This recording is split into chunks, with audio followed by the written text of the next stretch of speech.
Hallo my liewe boetie en sussie in Christus, Sonja Gerber, ons kuier weer rondom God se woord en dis weer 'n eer en 'n voorreg om God se woord met julle te kan deel. Die openbaring van God, dit is my tema vir vandag. Wanneer God homself openbaar, moet hy noodgedwonge menslike taal gebruik. En ons taal is nie bevoeg om sy volmaaktheid, sy almag, sy algenoegsaamheid, sy genade, sy grootsheid, sy goedheid te beskryf nie. En tog is daar veel te leer uit sy selfopenbaring. Hy is alles in die oortreffende trap, veral in sy liefde vir die mens. Kan ons op enige ander manier reageer as om saam met die psalmis uit te roep, ek behoort aan U. Daar is vir my niks goeds nie, behalwe by U. Maar kom ons gaan lees uit God se woord uit so 'n paar teksverse hierso. Eerstene is, wie is God? Eksodus 34 vers 6 en 7. En toe die Here by hom verbygaan, het hy geroep, Here, Here, barmhartige en genadige God, lankmoedig en groot van goedertierendheid en trou, wat die goedertierendheid bewaar vir duisende wat ongeregtigheid en oortreding en sonde vergewe, maar nooit ongestraf laat bly nie. Wat die ongeregtigheid van die vaders besoek aan die kinders en aan die kindskinders, aan die derde en aan die vierde geslag. Dan, wat doen God? Nou kyk, Job is nou vir ons seker een van die mooiste boeke waar 'n man alles verloor en dan 'n gesprek het met God.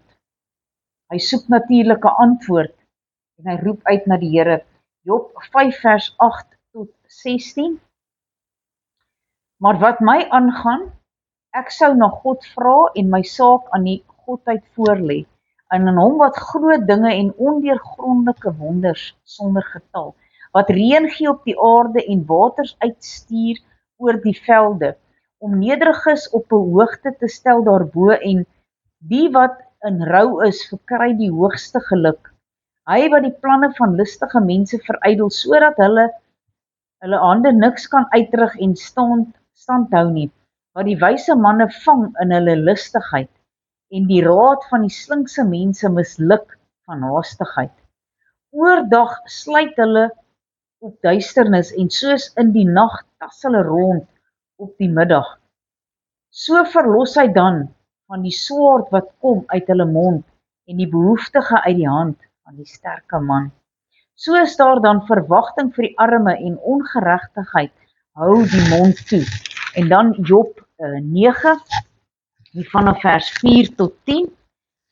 Hy is wys van hart en sterk van krag. Wie was hardnekkig teen God en het ongestraf gebly?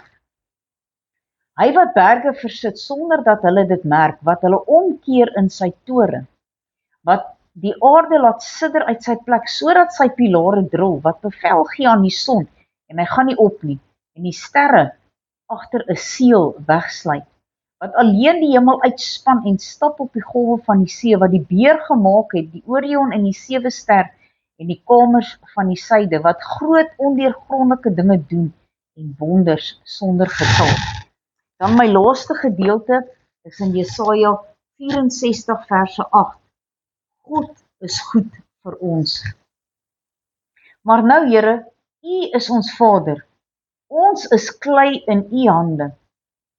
Ons vermeerder en ons almal is die werk van U hand. Halleluja.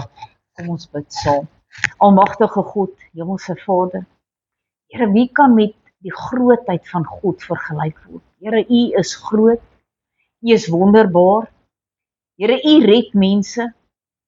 Soms, wanneer ons nie eens daaraan gedink het om die mense te red nie.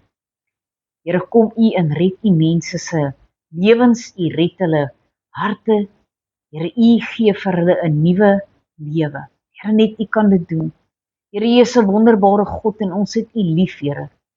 Here, baie dankie dat ons uit U woord uit kan leer. Dankie dat ons mekaar kan bemoedig met U woord. Here, want hoe anders sal ons elke dag deurmaak. Here, U is ons lof en ons koning en ons eer. Here, ons wil alles net bid in die magtige naam van Jesus. Amen en amen.